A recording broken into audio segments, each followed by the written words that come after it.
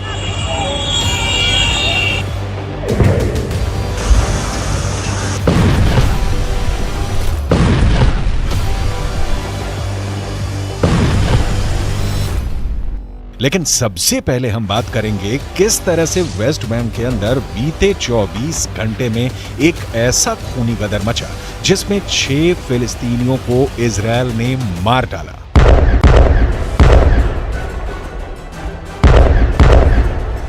फिलिस्तीन के अंदर वेस्ट बैंक में सबसे बड़ा खूनी संग्राम जेनिन के अंदर देखने को मिल रहा है।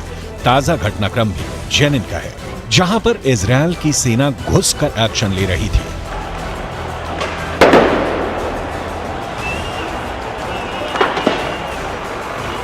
यहां इजरायल की सेना को भारी प्रतिरोध का सामना करना पड़ रहा है। इस प्रतिरोध पर इजरायल की सेना ने कार्रवाई की है और गोलीबारी में 4 फिलिस्तीनी मारे गए हैं।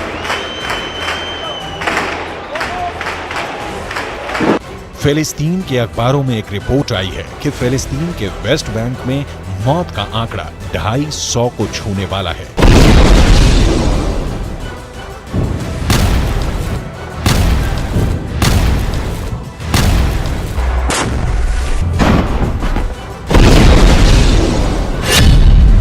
और इसमें 50 से ज्यादा नाबालिग बच्चे मारे गए हैं, यानी मरने वालों में 20% नाबालिग बच्चे हैं।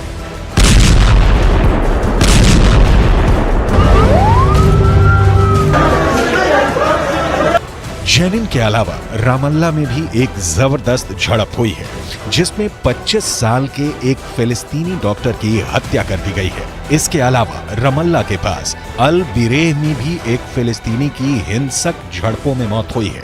इसके अलावा इजरायल के एक और एक्शन ने वेस्ट बैंक के लोगों को परेशान कर दिया। दरअसल जिस तरह से इजरायल की सेना ने गाजा के अल शिफा और इंडोनेशियाई अस्पताल को घेर लिया था और वहां पर हमले किए थे, ठीक उसी तरह से अब फिलिस्तीन के वेस्ट बैंक के भी 2 अस्पतालों की घेराबंदी का काम इजरायल ने शुरू कर दिया है। इसमें से पहला अस्पताल वेस्ट बैंक में जेनिन का सरकारी अस्पताल है और दूसरा अस्पताल वेस्ट बैंक का इब्र सिना अस्पताल है।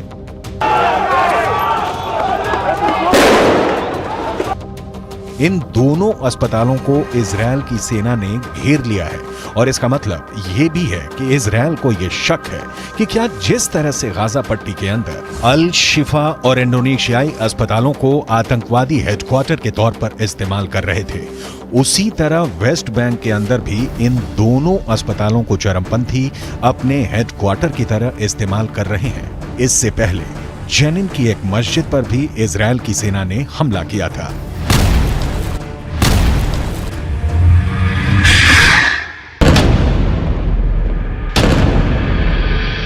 और उसने मस्जिद के अंदर सुरंग की तस्वीर भी जारी की थी। इजरायल डिफेंस फोर्स ने दावा किया था कि इस मस्जिद को भी एक अंडरग्राउंड हेडक्वार्टर की तरह से हमास इस्तेमाल कर रहा था।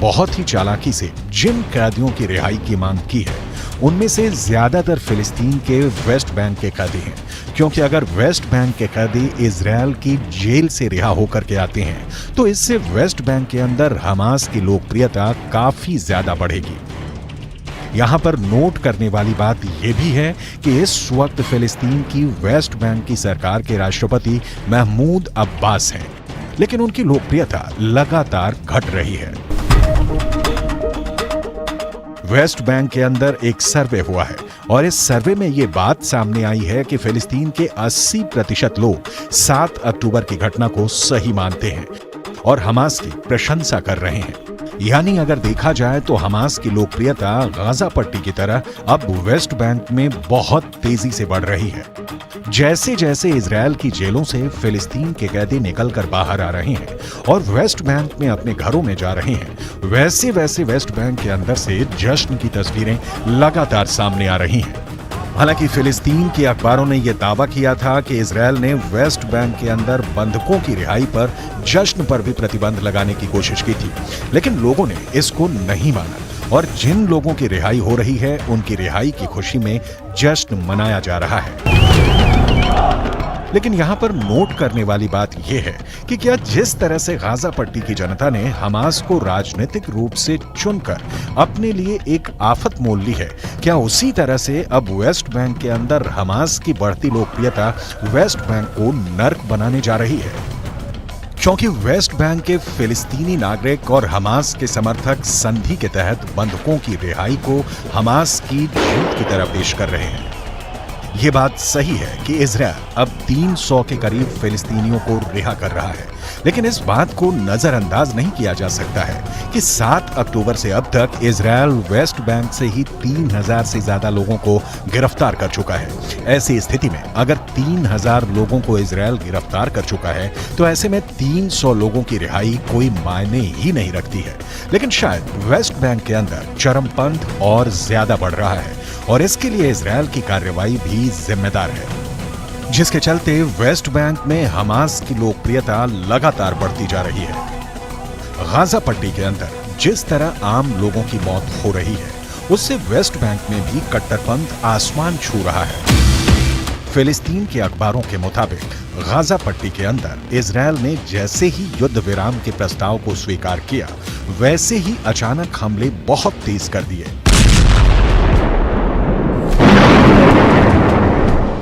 फिलिस्तीन के अखबारों का दावा है कि इजरायल ने 4 दिन के युद्ध विराम की पूरी कसर एक दिन में ही निकाल दी है।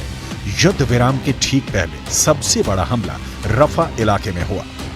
रफा इलाका गाजा पट्टी के दक्षिणी हिस्से में है। ये भी एक बहुत बड़ा शरणार्थी कैंप है और यहाँ पर हजारों की संख्या में फिलिस्तीनी शरणार्थी रहते हैं। दक्षिणी गाजा के इस रफा इलाके में उत्तर गाजा से लाखों की संख्या में फिलिस्तीनी भाग कर आ गए हैं। ऐसी स्थिति में रफा का जनसंख्या घनत्व बहुत ज्यादा बढ़ चुका है और इतने खतरनाक हालातों में इजरायल के लड़ाकू विमान यहां बहुत तगड़ी एयर स्ट्राइक कर चुके हैं।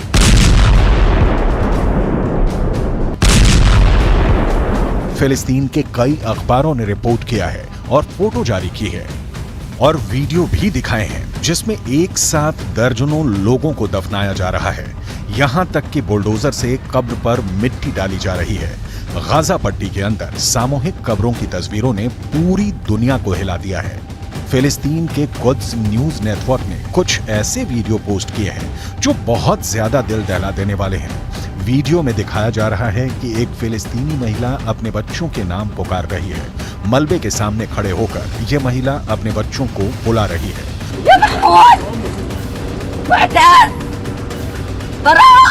और वो इस उम्मीद में है कि शायद उसका बच्चा जीवित हो और वो मलबे से आवाज दे ताकि किसी तरह से बच्चे को निकालने की कोशिश की जाए, लेकिन कोई उत्तर नहीं आता है तो महिला रोने लगती है और पूरे इलाके में भीड़ लग जाती है। ऐसी घटनाओं से साफ लग रहा है कि 4-5 दिन के युद्ध विराम की पूरी भरपाई इजरायल अब वेस्ट बैंक से करने की कोशिश कर रहा है और दावा किया जा रहा है कि युद्ध विराम के बाद तो हालात और ज्यादा बिगड़ सकते हैं। यानी जब युद्ध विराम खत्म हो जाएगा तो उसके बाद इजरायल डिफेंस फोर्स लगातार हमास के आतंकियों के नए अड्डे पर हमले कर सकती है।